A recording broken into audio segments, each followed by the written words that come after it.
which is perpendicular to x axis and y axis, means along the z axis. Means we have three particle which is placed at the vertices of the equilateral triangle whose side is 5 meter, and the masses are 1 kg and 2 kg and 3 kg.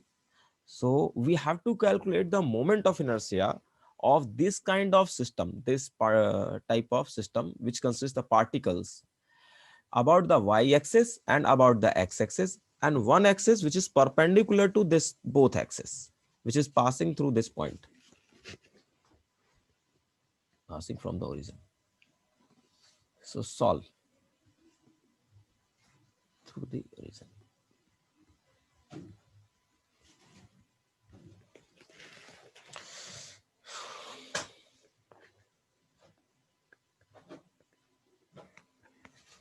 Yes,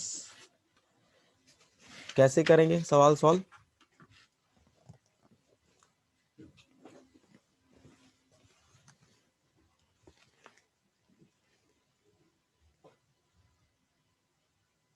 बताइए क्या किया जाए?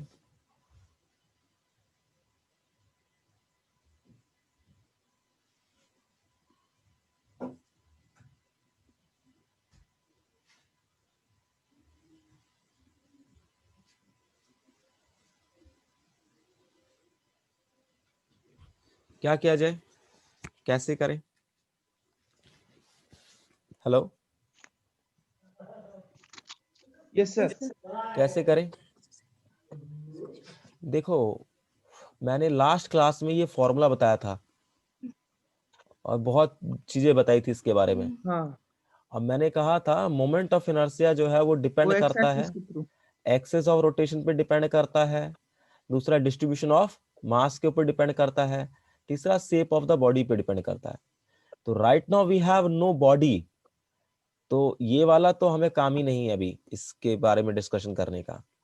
Here we have a particles, means we have a system in which there will be a three particles, okay, which are placed at the vertices of the triangle, and I have to calculate the moment of inertia about this axis, about the y-axis. Means we are trying to, if we are trying to rotate the particles about this axis, about y-axis, so how much resistance, means how much the moment of inertia that we have to be calculate.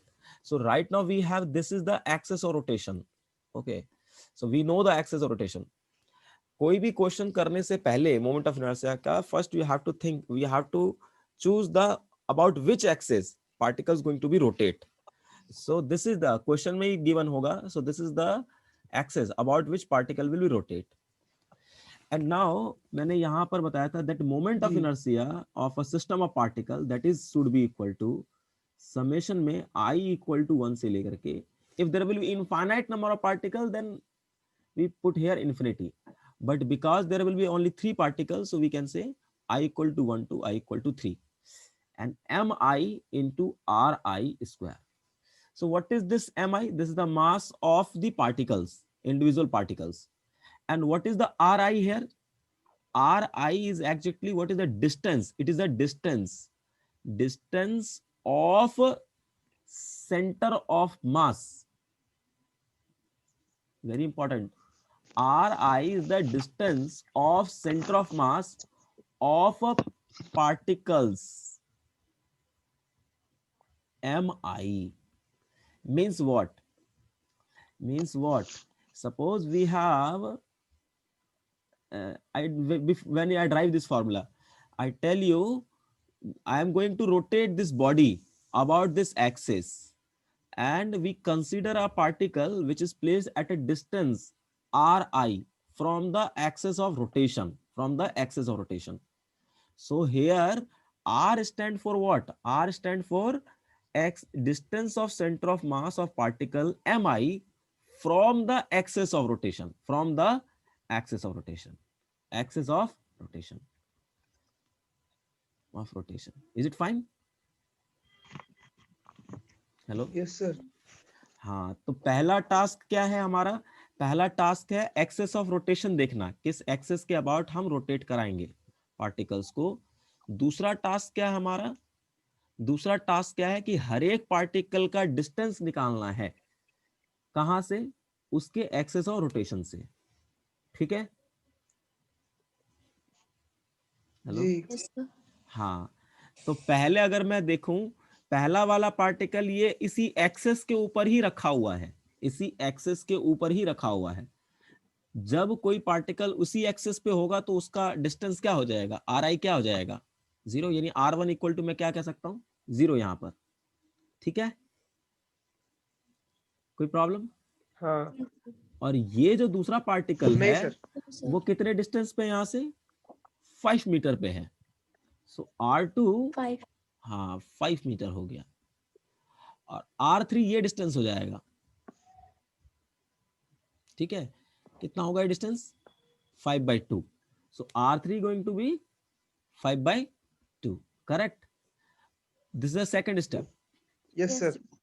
But मैंने यहां पे बोला है centre of मास, है ना, जो ये distance होगा पार्टिकल के सेंटर ऑफ मास से। तो देखो यहां पर मैंने जो पार्टिकल कंसीडर किया उसका कोई साइज और शेप नहीं है, इसीलिए जहां पर ये पार्टिकल रखा हुआ वहीं पे इसका सेंटर ऑफ मास होगा। बट अगर इस पार्टिकल का कुछ साइज और शेप होता तो इस जगह पे सेंटर ऑफ मास नहीं होता। आगे हम देखेंगे, इस बात पे थोड़ा चर्चा करेंगे, पर फिलहाल जो है ये समझना है कि ये जो डिस्टेंस है पार्टिकल का एक्सिस ऑफ रोटेशन से है। तो जो मैं मोमेंट ऑफ इनर्शिया कह रहा हूं अबाउट वाई एक्सिस, क्या हो जाएगा? ये इसका मतलब होता है सम, है ना। तो पहले पार्टिकल का मोमेंट ऑफ इनर्शिया निकालेंगे, तो पहले पार्टिकल का तो R1 हो गया 0, मास कितना हो गया 1, एंड दैट इज 0 का स्क्वायर, प्लस दूसरा मास कितना है 2 kg, तो 2 इंटू इसका डिस्टेंस है यहां से हाँ सर। R2, तो R2 कितना हो गया यहां पर 5 का स्क्वायर, प्लस प्लस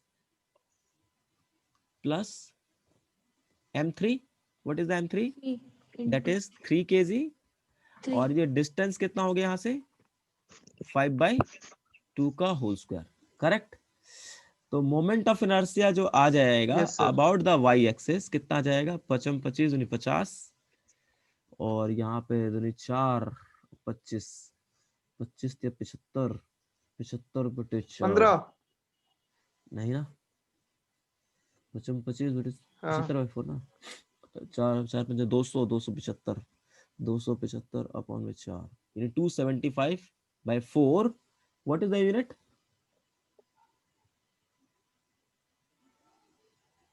क्या लिखूं यूनिट? Meter square.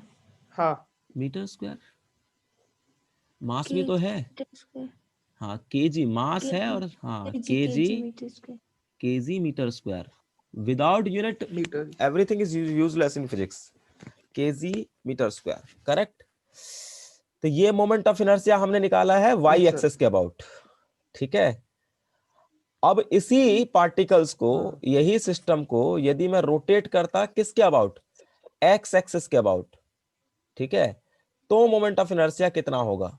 करेक्ट। सो बताओ मुझको, आई एक्स, हाँ। Yes. इस एक्सेस के अबाउट रोटेट करने पे मोमेंट ऑफ इनर्शिया कितना आएगा? आई एक्स एक्स कितना आएगा? यस, कनिष्का बताएगी। व्हाट इज द, 3 हाँ, by root 3, 2a. yes, the altitude of this equilateral triangle is root 3/2 into a is the side of the triangle। ठीक है, तो x एक्स, इन particle का मोमेंट ऑफ इनर्शिया 0 हो जाएगा जब इसको आप इस एक्सिस के अबाउट घुमाओगे, तो सिर्फ और सिर्फ इस पार्टिकल का मोमेंट, इसकी वजह से मोमेंट ऑफ इनर्शिया आएगा। तो कितना आएगा? 3 इंटू √3/2 इंटू ए कितना है यहाँ पर? ए कितना है? 5 है, तो 5 का स्क्वायर कितना आ गया ये? 3 इंटू 25/2, सो 25 इंटू 9 कितना होता है? 225/9 kg पर metre square, correct. Hello, yes sir. Yes, sir. हाँ। अच्छा, अब मैं जेड एक्सेस के अबाउट घुमा रहा हूं, तो आई जेड जेड बताओ।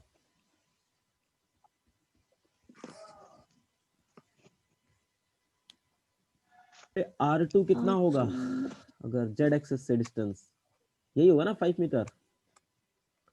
R10, 5 होगा। R2 is 5. What about the R3? Hmm, R3 R3 Fine, fine. इधर ये एक्सिस है 3 by परपेंडिकुलर से। √3 no by no no 2। No no no no, this is the distance ना। ये देखो ये लाइन होगा परपेंडिकुलर बाहर की तरफ आ रहा होगा, ये डिस्टेंस होगा ना। 5/2 ही तो होगा डिस्टेंस, सॉरी हाँ 5 ही तो होगा डिस्टेंस। आया समझ में?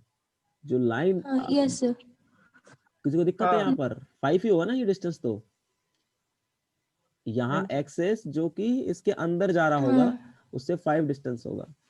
सो R3 is 5. Now put the values.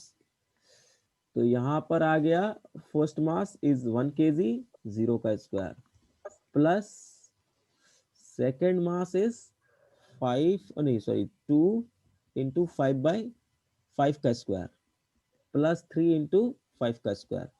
So this is comes to be 25 into 2 50, और plus 25 75। so this is what, this is 125 kg metre square, correct. हाँ, तो अब मुझे बताओ किस एक्सेस के Yes, sir. अबाउट घुमाना आसान होगा इस सिस्टम को? एक्स एक्सेस, वाई एक्सेस और जेड एक्सेस के अबाउट।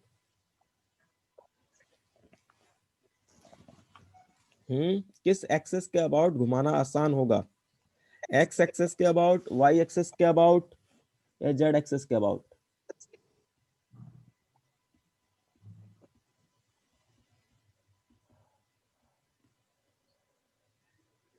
ये 4 आएगा ना यहाँ पे, एक्स एक्सिस के। ये 4 आएगा यहाँ पे।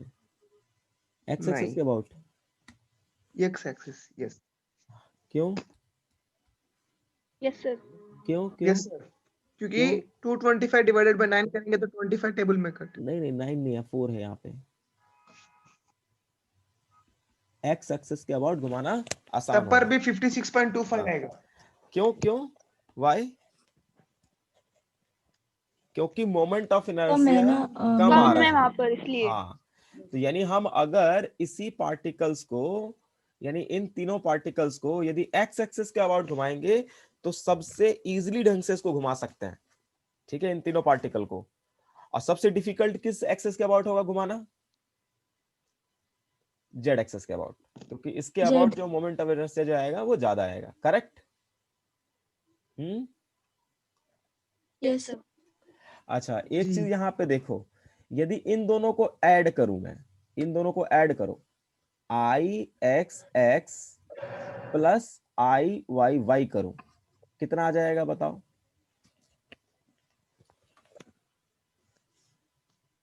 IXX plus IY. 68.75 सर एक प्लस, सेकंड। हाँ,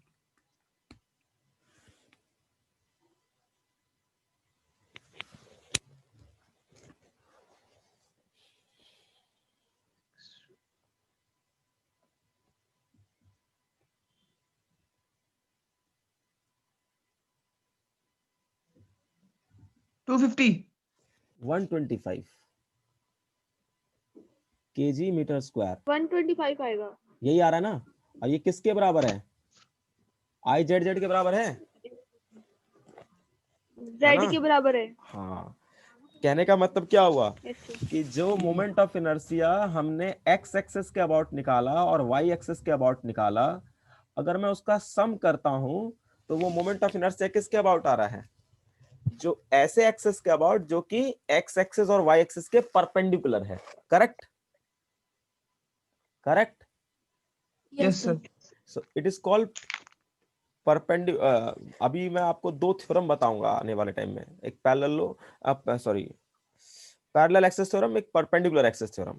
सो हाँ, so this is what perpendicular axis theorem, कि sum of moment of inertia, you can see, अगर मैं इस एक्स एक्सेस के अबाउट और वाई एक्सेस के अबाउट मोमेंट ऑफ इनर्शिया निकालता हूं, उसका सम वो थर्ड एक्सेस के axis of moment of inertia के बराबर होगा, जो कि उस दोनों एक्सेस के परपेंडिकुलर होगा। बट दो एक्सेस जो होने चाहिए वो एक ही प्लेन में होने चाहिए, बट ये जरूरी नहीं है ये दोनों एक्स एक्सेस और वाई एक्सेस इनके बीच में एंगल 90 डिग्री हो। इसके बीच में कुछ भी एंगल हो सकता है, बट ये दोनों ही एक ही प्लेन के अंदर लाई करना चाहिए। बट जो थर्ड एक्सेस होगा वो इन दोनों ही एक्सेस के क्या होगा, उस प्लेन के क्या होगा, परपेंडिकुलर होगा। क्या होगा, परपेंडिकुलर होगा। ठीक है, okay, I am the writing this Yes, thing. sir. Yes, I will write sum of moment of inertia about the axis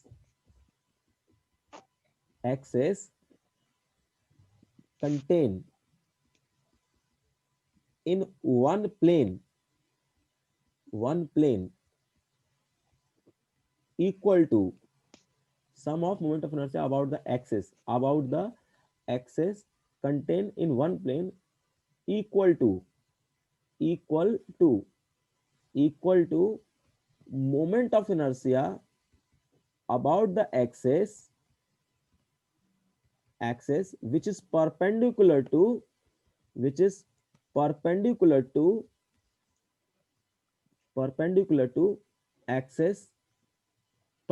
to plane of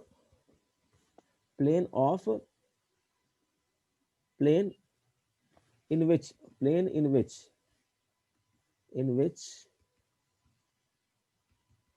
axis contain and perpendicular axis passes through the intersection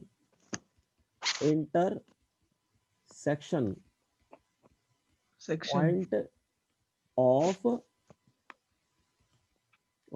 axis. Okay, so this is called what? Perpendicular axis theorem. This is perpendicular axis theorem. Correct? Is it fine? Yes, sir. Yes. Yes, sir. Yes. तो ये जो हमने question solve किया है, इस question में किस type का सिस्टम है? ये ऐसा सिस्टम है जिसमें पार्टिकल्स कंटेन कर रहा है। ठीक है, अच्छा। Yes, अब sir.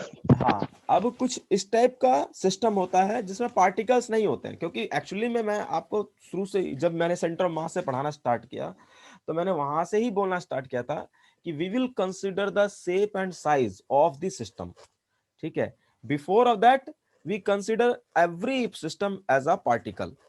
So in reality we have a part system which have some shape or size. So we are going to find out the moment of inertia which have some shape and size. Okay, means if the mass is continuously distributed, so how we can find out the moment of inertia?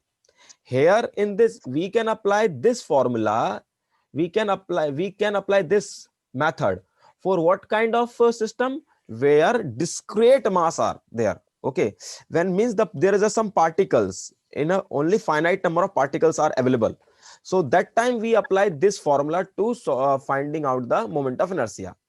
But if the mass is continuously distributed, means we have some kind of body which have some shape or size, then how we can find out the moment of inertia? So for continuous distributed mass,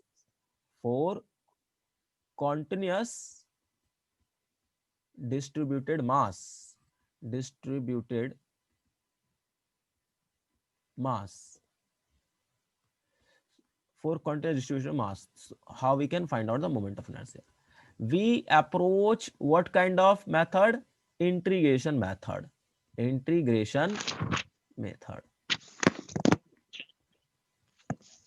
Okay, For example, suppose we have a rod, we have a long rod. Why I'm saying this long rod? Because its width or its diameter of rod is very less. If diameter of rod is very less as compared to the length, of the rod, means this is the length of the rod. So if the length of the rod is very greater than the diameter, then it's called long rod. Okay, so if we have a rod whose diameter is very small as compared to length of the rod, okay, then how we can find out the moment of inertia?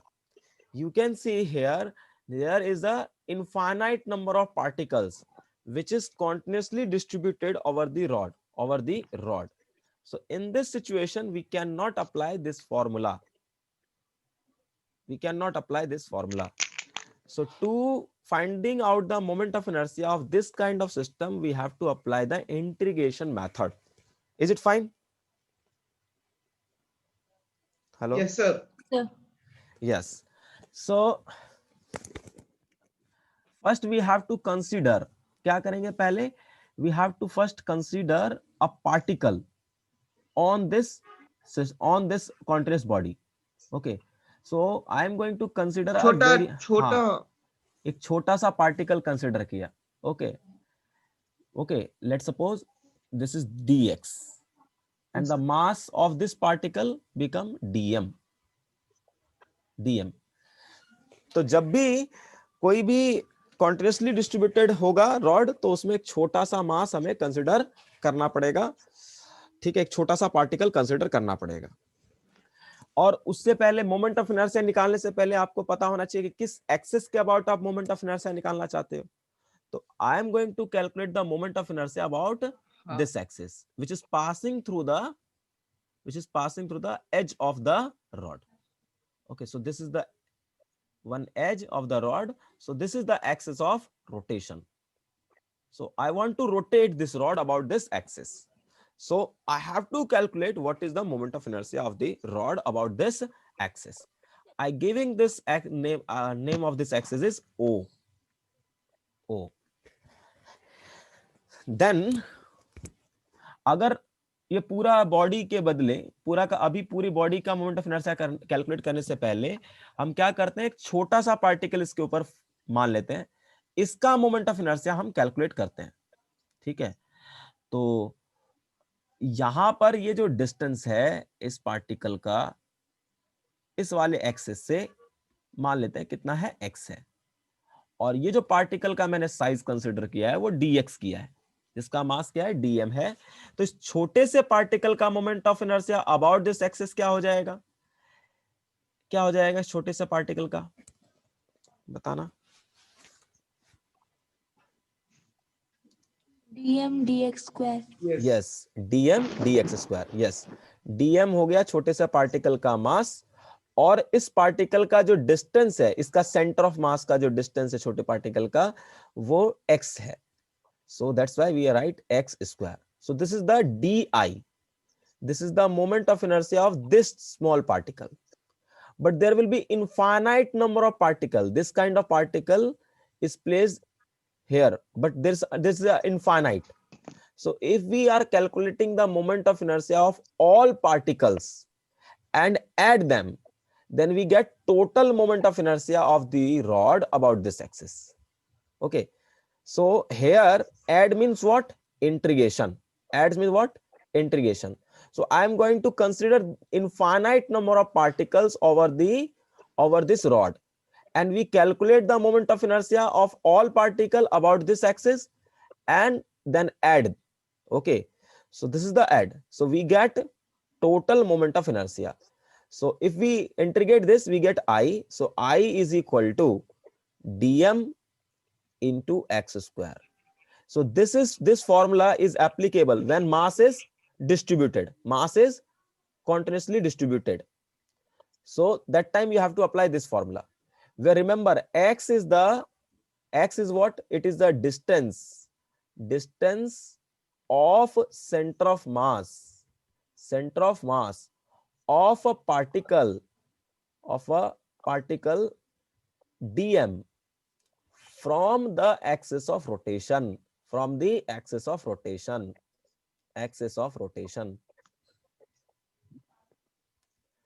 So this is the I for this particle. Now we have to just, अब हमें बस कुछ नहीं करना है. Let's suppose the mass of this rod is capital M. This is the total mass of the rod.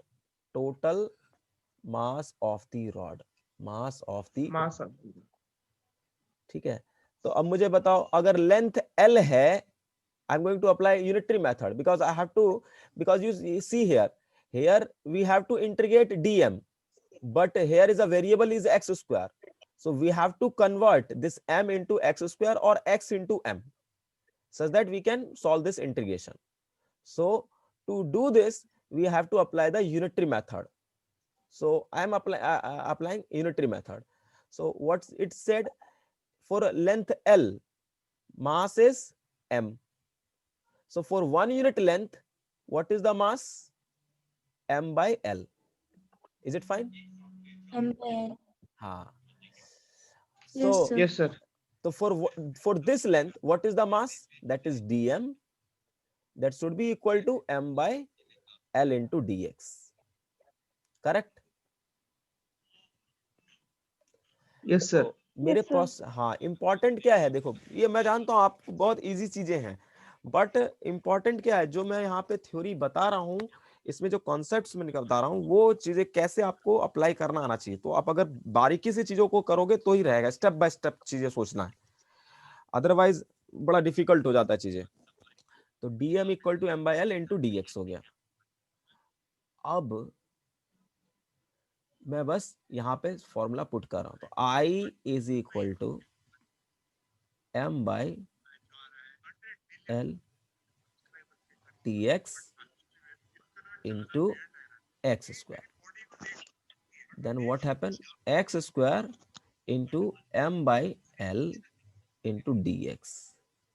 अच्छा, अब देखो यहाँ x की वैल्यू कहां से कहां तक चेंज करेगी? x इक्वल टू 0 से लेकर के x इक्वल टू l तक. So, L to हाँ, Some distance. x equal to 0 से x इक्वल टू l तक. करेक्ट? कोई प्रॉब्लम? Yes, sir. तो I इक्वल टू कितना आ गया? Because m is constant, l is constant, so we take it outside.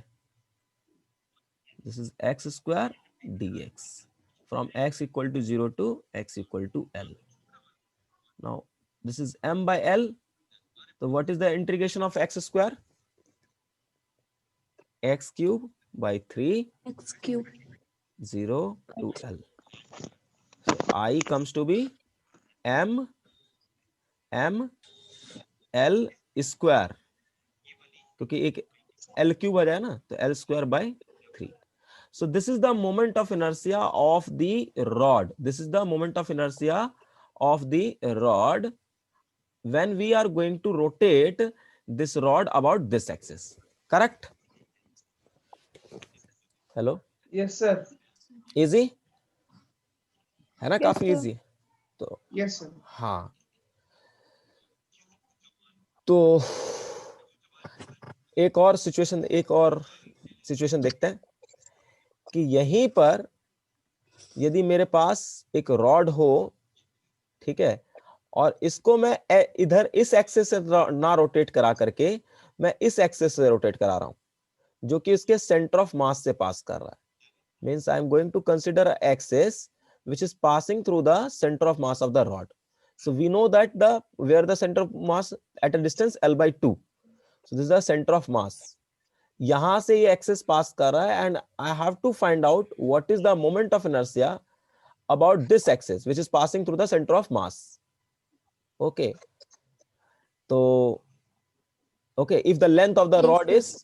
if length of the rod is L. Okay. It is your homework. You have to tell me. Yes, sir. You have to tell me. Okay, this is the homework. So what is the moment of inertia of the rod when you are going to rotate this rod about about the axis which is passing through the center of mass. Correct? I giving you the answer.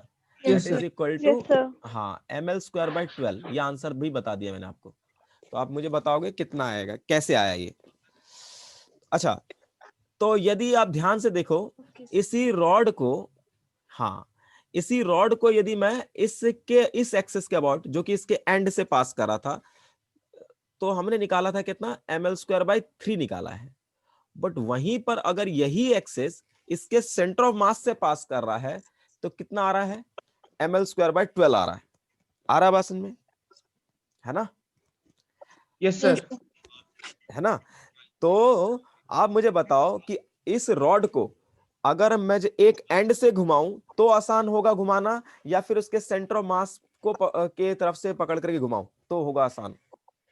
मतलब इस axis के about rotate कराऊं तो easy होगा, या इस axis के about rotate कराऊं तो easy होगा?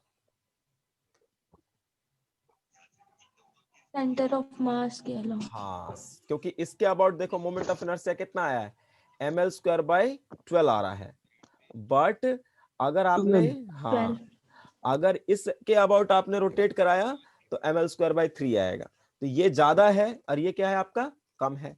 इसका मतलब रॉड को इजी कम. इस एक्सेस के अबाउट रोटेट कराना, इस जो सेंटर ऑफ मास से पास कर रहा होगा उसके अबाउट रोटेट करना इजी होता है ना? तभी देखोगे कि जो लोरी वगैरह पे होता है ना, लोरी होता है ना, लोरी क्या खेलते हैं यार वो पंजाबी लोग करते हैं ना, उनका त्योहार आता है ना, पंजाब में आता है ये सब त्योहार. संक्रांति के दिन ना. हाँ, मकर संक्रांति. लोहड़ी जो हाँ 14th जनवरी. हाँ हाँ. तो एक चीज और देखेंगे कि यदि मैं सेंटर ऑफ, अगर ये, अच्छा ये मुझे बताओ, इसका डिस्टेंस यहां से l/2 हो जाएगा, ये डिस्टेंस हाँ. l/2 हो जाएगा. ठीक है, l/2 हो जाएगा. अच्छा, अगर मैं यहाँ पे देखो ml स्क्वायर बाय 12 था, इसमें मैं क्या कर रहा हूं, m इंटू में ये जो डिस्टेंस है l/2 इसका स्क्वायर करा मैंने और इसमें ऐड कर दिया. तो देखो कितना आ जाएगा, ml square by 12 plus ml square by 4.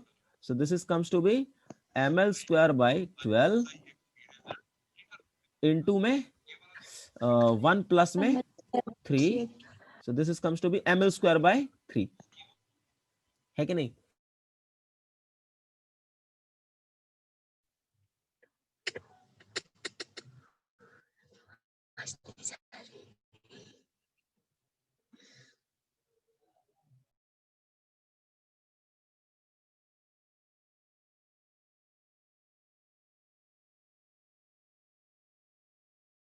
Hello hello. Yes, sir. हाँ Yes, तो sir. हाँ मैंने ये बोला था कि अगर सेंटर ऑफ मास के अबाउट देख रहे हैं तो ml स्क्वायर बाय 12 आ रहा है, और इसमें यदि मैं इस चीज को ऐड कर देता हूं तो ml स्क्वायर बाय 3 आ जा रहा है. इसका मतलब ये किसके बराबर मोमेंट ऑफ इनर्शिया है, IOO के बराबर है. मतलब इस एक्सेस के अबाउट यदि मैं मोमेंट ऑफ, इस एक्सेस के अबाउट अगर रॉड को घुमाता हूं या मोमेंट ऑफ इनर्शिया कैलकुलेट कर रहा हूं, IOO वो इक्वल टू क्या आ रहा है, ICM. ठीक है, moment of inertia about the centre of mass plus mass of the system.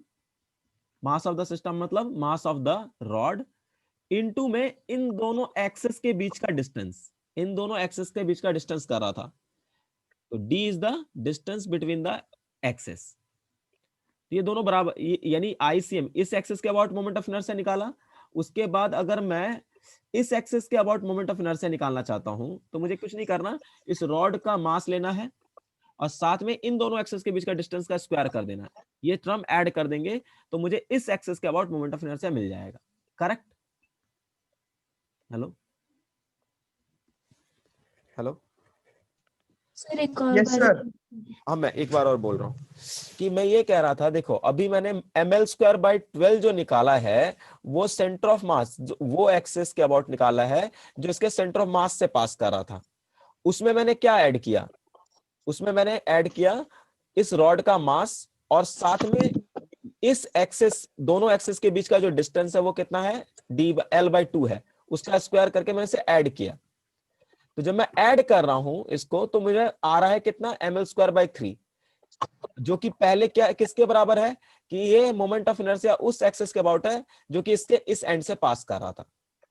तो कहने का मतलब ये हुआ कि इस एक्सिस के अबाउट यदि मुझे मोमेंट ऑफ इनर्शिया फाइंड करना होता ओ एक्सिस के अबाउट, तो वो किसके बराबर होगा, moment of inertia about the axis which is passing through the centre of mass, and plus में क्या आ जाएगा, मास of the system, mass of the rod, into में इनके बीच का जो डिस्टेंस है उसका स्क्वायर के बराबर। Okay, hello, Yes, sir. Yes, Yes, sir. this is called parallel axis theorem. This is called parallel axis theorem. Parallel axis theorem. Axis theorem. कि यदि मुझे मोमेंट ऑफ इनर्शिया ऐसे एक्सिस के अबाउट निकालना है जो कि पैरेलल है किसके, उस एक्सिस के, किस एक्सिस के पैरेलल है, जो एक्सिस आपके सेंटर ऑफ मास से पास कर रहा है। ठीक है, सो यहां पे ध्यान रखना कि what is said that axis of parallel axis theorem, that axis which is parallel to, which is moment of inertia about the axis which is parallel to the axis passing through, which is moment of inertia about which,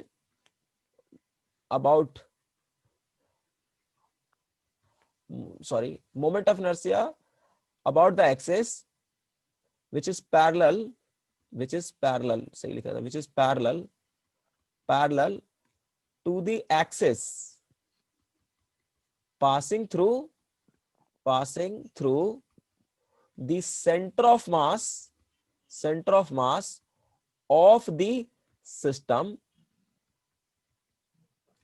equal to moment of inertia about the center of mass plus m mass of the system. Here m is the mass of the system, and d is the d square, where d is the distance between the axis. Okay,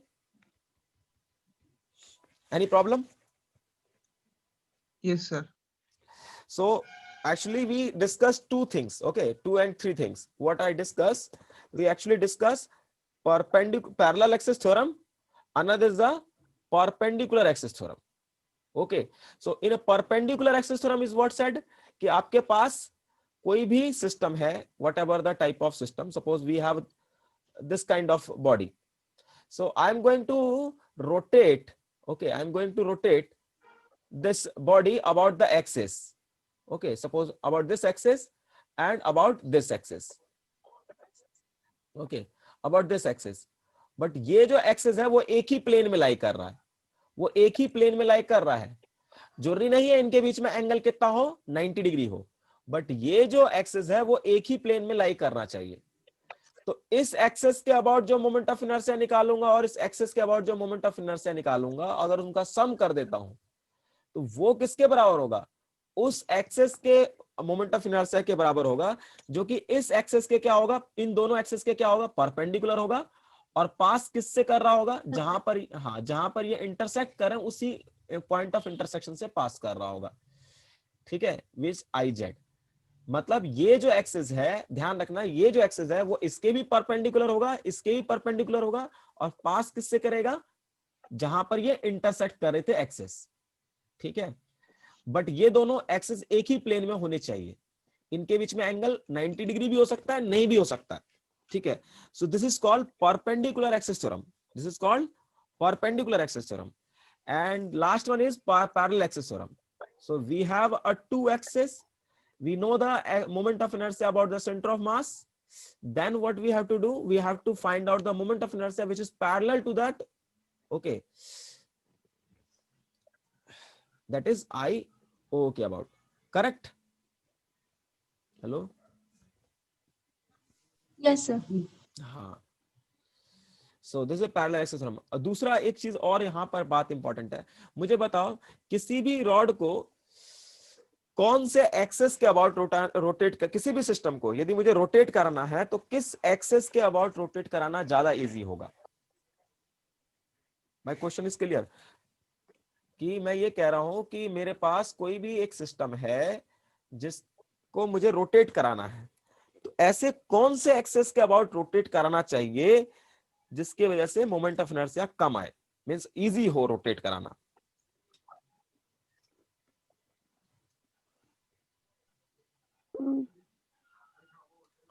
देखो centre of मास के about rotate कराना हमेशा easy होता है, Yes.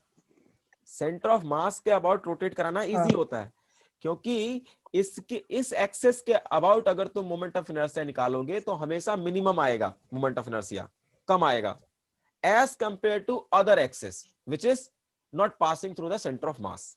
क्योंकि अगर तुम other axes के अबाउट मोमेंट ऑफ इनर्शिया निकालोगे तो आपको ये टर्म ऐड करना पड़ेगा। आ रहा बात में मैंने क्या बोला? मैंने ये बोला कि यदि आपका एक्सेस सेंटर ऑफ मास से पास कर रहा है, यदि आपका एक्सेस सेंटर ऑफ मास से पास कर रहा है तो उस एक्सेस के अबाउट मोमेंट ऑफ इनर्शिया कम आएगा। रीजन ये है कि अगर आप किसी और एक्सेस के अबाउट अगर मोमेंट ऑफ इनर्शिया निकालें, जैसे मैं इस एक्सेस के अबाउट मोमेंट ऑफ इनर्शिया निकालूंगा तो उसमें ये टर्म ऐड करना पड़ेगा, extra term. Correct? Hello? Yes sir. Yes. तो क्वेश्चन पूछा जाता है पेपर Yes, के sir. अंदर, तो moment of inertia of the system, moment of inertia of the system minimum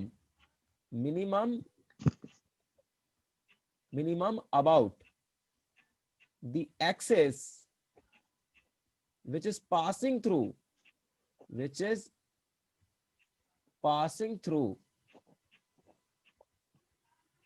center of mass. Correct? It's an important point. Is it fine? Yes Yes, sir. sir. Okay. So I giving you some problems. तो आपको बिना help लिए हुए, ठीक है, आपको ये सारा प्रॉब्लम सॉल्व करना है, मोमेंट ऑफ इनर्शिया फाइंड करना है। मैंने आपको एक दो का बता दिया, बाकी आप मुझे खुद करके बताओगे कि क्या क्या है। ठीक है, तो मैं ये दे रहा हूं, पहले एक रॉड का मोमेंट ऑफ इनर्शिया आपको फाइंड करना है। ठीक है, एक रॉड का मोमेंट ऑफ इनर्शिया फाइंड करना है। बना देता हूं, जैसे ये रॉड है आपका, इसका मोमेंट ऑफ इनर्शिया फाइंड करना है। यदि इसका लेंथ L है, इसका मास M है, और इसको हम इस एक्सिस के अबाउट रोटेट करा रहे हैं। ठीक है, बट ये रॉड जो है इस एक्सिस से कितना एंगल बना के रखेगा हमेशा रोटेट होते वक्त? इमेजिन, ठीक है, कि इसे हम रोटेट करा रहे हैं, दैट विल बी रोटेट, और यहाँ पे कौन बन जाएगा रोटेट होते वक्त। ठीक है, तो आपको कितने एंगल पे एक्सिस है? अल्फा एंगल पे है, तो इस एक्सिस के अबाउट मोमेंट ऑफ इनर्शिया कितना आएगा? ठीक है, this is the first question. ठीक है, ट्राई करना है, ये देखते हैं। ठीक है, फिर नहीं तो मैं कल जो है बताऊंगा। ठीक है, ओके। सो एक ये, दूसरा, आपके पास एक रिंग है, आपके पास एक रिंग है, ठीक है, जिसका मास क्या है? M है, और इसका रेडियस क्या है? R है। ठीक है, इसका मोमेंट ऑफ इनर्शिया निकालना है about the axis which is passing through this O point and perpendicular to the plane. Okay, perpendicular to the plane means ऐसे करके होगा। इसको अगर तुम साइड से देखोगे तो ये एक्सिस है, ओके, जिसका मास M है, ये R है, तो ये रेडियस R है, तो ये रिंग है, तो इसका मोमेंट ऑफ इनर्शिया कितना होगा ये आपको बताना है, रिंग का। उसी तरह से डिस्क का बताना है। ठीक है, अगर डिस्क होगा तो मोमेंट ऑफ इनर्शिया कितना होगा? इफ डिस्क, दिस डिस्क, इसका मास M है और ये एक्सिस हो गया O। ठीक, उसी तरह से आपको Yes, sir. सिलेंडर का बताना है। किसका बताना है? सिलेंडर का। सिलेंडर का बताना है। ठीक है, एक सिलेंडर लेना है,